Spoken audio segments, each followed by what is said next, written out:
وہ چاہتے ہیں کہ اس کو آزاد کیا جائے۔ تو عرض کرنے کا مقصد یہ ہے کہ ہمیشہ سے یہود اور بت پرستوں کا ایک تعلق رہا ہے، جو حق کے خلاف، جو مسلمانوں کے خلاف وہ اپنی سازشیں کرتے رہتے ہیں۔ تو تب بھی ایسے ہوا کہ مکے کے مشرکین نے، بت پرستوں نے مدینہ کے یہود کے ساتھ مل کے اسلام کے خلاف پراپیگیٹ کرنے کے لیے ان سے کہا کہ ہمیں کچھ ایسا بتاؤ جس کی وجہ سے ہم جو ہے وہ لوگوں تک یہ کہیں کہ معاذ اللہ یہ دین جھوٹا ہے، یہ پیغام جھوٹا ہے، یہ باطل ہے۔ تو انہیں کہا کہ ایسے کرو کہ تم 3 سوال پوچھنا۔ کتنے؟ 3 سوال پوچھنا۔ پہلا سوال یہ پوچھنا کہ کیا اس محمد صلی اللہ علیہ وسلم کو اصحاب کہف کا پتہ ہے؟ تو وہ اس کا بتائیں گے اگر سچے نبی ہوئے۔ پھر دوسرا سوال پوچھنا کہ کیا تمہیں ذوالقرنین بادشاہ کا پتہ ہے؟ تو اگر وہ سچے نبی ہوئے تو وہ ضرور بتائیں گے۔ تیسرا سوال یہ ہے کہ روح کے متعلق سوال کرنا، اگر وہ سچے نبی ہوئے تو نہیں بتائیں گے، کیونکہ روح کے حوالے سے کوئی نہیں جانتا، آسمانی کتابوں ہمیشہ سے یہی حکم آیا۔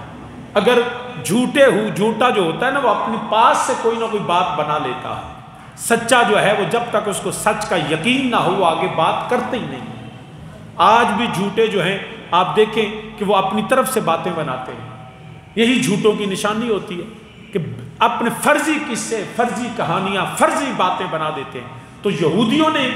جو بت پرست تھے مکہ کے، ان سے کہا کہ تم یہ پوچھنا اصحاب کہف کا، ذوالقرنین کا اور روح کے متعلق پوچھنا۔ اگر روح کے متعلق وہ جواب نہ دیں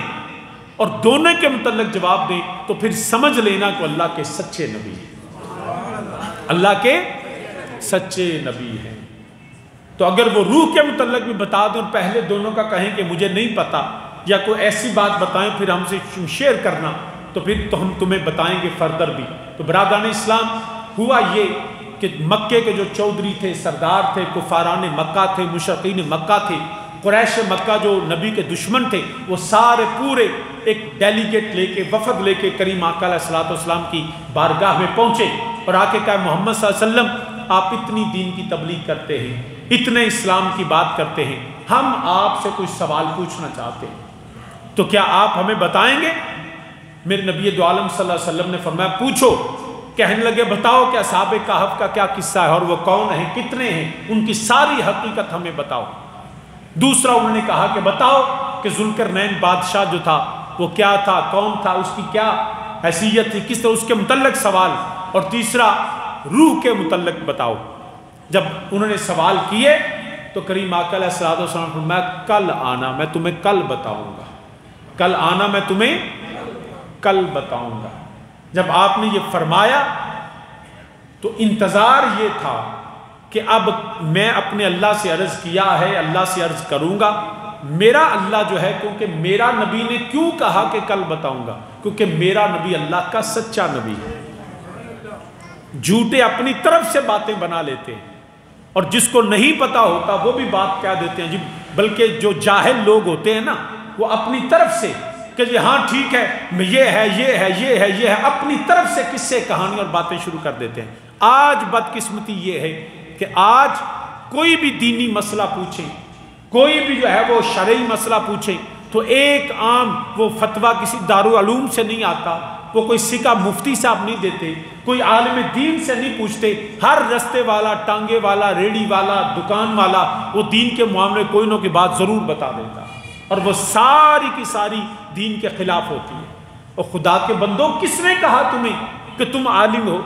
نہ پڑھا، نہ جانا، نہ قرآن سمجھا، نہ حدیث کو پڑھا، نہ قرآن کے مفہوم کا پتہ، نہ قرآن کی تشریح، توضیح اور اس کی تفسیر کرنے کے طریقے ہم جانتے ہیں، نہ ہم حدیث کی حیثیت کو جانتے ہیں کہ کون سی حدیث صحیح ہے، کون سی حسن ہے، کون سی حسن لذات ہی ہے، حسن لغیر ہی، اس کے یہ کہاں، کس طرح، کس حیثیت میں، عقائد میں کیا ہے، فضائل میں کیا ہے، ضعیف کب قبول ہے، اور موضوع جو ہے وہ کیا چیزیں ہیں، ہم ان سے بالکل نہ آشنا ہیں۔ لیکن بات کریں گے تو ایسے کریں گے جیسے سب سے بڑے مفتی ہم لوگ ہی بیٹھے ہوئے ہیں۔ خدا کے لیے یہ بات سمجھیں، جب تک یقین نہ ہو اور جب تک عالم سے نہ پوچھ لیں، جب تک مفتی سے فتویٰ نہ لیں، تب تک کوئی بات نہ کیا کرے، یہ الٹا گناہ ہوتا ہے۔ تو برادران اسلام، میرے نبی سے جب پوچھا گیا اور میرے نبی دو عالم صلی اللہ علیہ وسلم جو تھے انہوں نے جب سوال کیا تو میرا نبی تب تک کلام کرتا ہی نہیں تھا جب تک میرے خدا کا حکم آ نہیں جاتا تھا۔ میرے نبی ہمیشہ اپنے اللہ کی اجازت سے کلام کرتے تھے، اور خدا کی طرف سے پیغام وحی آتا تھا تو میرا نبی کلام کرتا تھا، جس کو قرآن نے کہا وَمَا يَنْطِقُ عَنِ الْهَوَىٰ إِنْ هُوَ إِلَّا وَحْيٌ يُوحَىٰ۔ میرا نبی تبھی بولتا ہے، اپنی خواہش اپنی مرضی سے نہیں بولتا، وہ خدا کے حکم سے بولتا ہے، وہ خدا کی مرضی سے بولتا ہے۔ تو عالی مرتبہ سامعین، جب میرے نبی نے فرمایا کل آنا تو تمہیں بتاؤں گا، اب کل آ گئی، میرے نبی انتظار میں ہے کہ خدا کا پیغام ہی نہیں آیا۔ وہ سوال کرنے اے محمد صلی اللہ علیہ وسلم ہم نے پوچھا تھا، آپ نے کہا تھا کل آنا، میرے نبی خاموش، کیونکہ پیغام آتا، خدا کی طرف سے وحی آتی، نہ اللہ کا حکم آتا تو میرے نبی بتاتے، اب اللہ کی طرف سے حکم ہی نہ آیا، میرے نبی بیٹھے، انہوں نے دوسرا دن گزر گیا، تیسرا دن گزر گیا، حتیٰ کہ 10 دن علماء نے لکھا کہ اس طرح مفسرین کہ 10 دن گزر گئے، کوئی پیغام اللہ کی طرف سے نہ آیا۔ جب یہ معاملہ ہوا تو نبی دو عالم صلی اللہ علیہ وسلم اس بات پہ پریشان تھے کہ میرے رب نے مجھ سے کلام ہی نہیں کیا، میرے رب نے مجھ سے بات ہی نہیں کی، میرے رب ذوالجلال کا پیغام ہی نہیں آیا، حالانکہ جب بھی نبی کو ضرورت ہوتی اور دنیا کو جیسے ہی کسی حکم کی ضرورت ہوتی اسی لمحے خدا کی طرف سے جبریل امین پیغام لے کے آ جاتے تھے، مگر نبی نے کہا کہ کل آنا، اور کل اللہ کی طرف سے پیغام ہی کوئی نہیں آیا، تو انہوں نے تاننے شروع کر دیے۔ میں نے دیکھا کہ محمد صلی اللہ علیہ وسلم کے خدا نے محمد کو چھوڑ دیا، اتنے دن گزر گئے، ہمارے سوال کا جواب ہی نہیں آیا، اور میرے نبی خاموش، چپ، وجہ کیا، کیوں پیغام نہیں آیا؟ اس کا ذکر بھی علماء نے مفسرین نے لکھا، پیغام اس لیے نہیں آیا کہ میرے کریم آقا علیہ الصلوۃ والسلام سے جب عرض کیا گیا، ان سے کہا گیا اے محمد صلی اللہ علیہ وسلم آپ بتائیے ان سوالوں کے جوابات، تو میرے نبی نے فرمایا کل آنا، اور جب کل کی بات ہوئی تو میرے نبی نے انشاءاللہ نہیں بولا تھا۔ میرے نبی نے جب بھی نبی مستقبل کی بات کرتے تھے کہ ایسے ہوگا تو کریم آقا علیہ السلام ہمیشہ کہتے میں کل کروں گا انشاءاللہ، اتنے وقت کے بعد ہوگا انشاءاللہ۔